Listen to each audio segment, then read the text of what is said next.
Hello. So you try to open a Word document and an error pops up saying, Word experienced an error trying to open the file, blah, blah, blah. To fix that, try this. Go to File, then go all the way down and select Options. Inside the dialog box, select Trust Center. Select Trust Center Settings.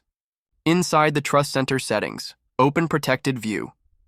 If any of these boxes are checked or selected, you have to deselect them all and click OK. Open Trust Center Settings again.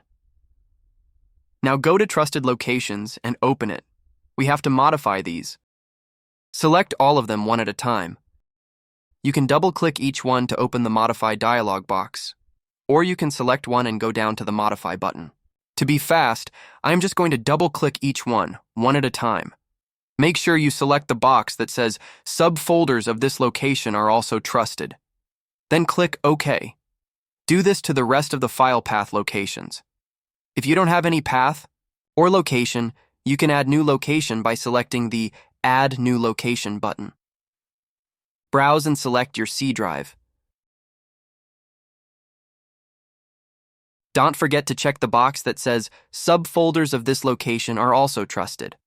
Then click OK. OK again and again. Now go back and try to open your file. Hope that fixed your problem. Please don't forget to like and subscribe to help the channel.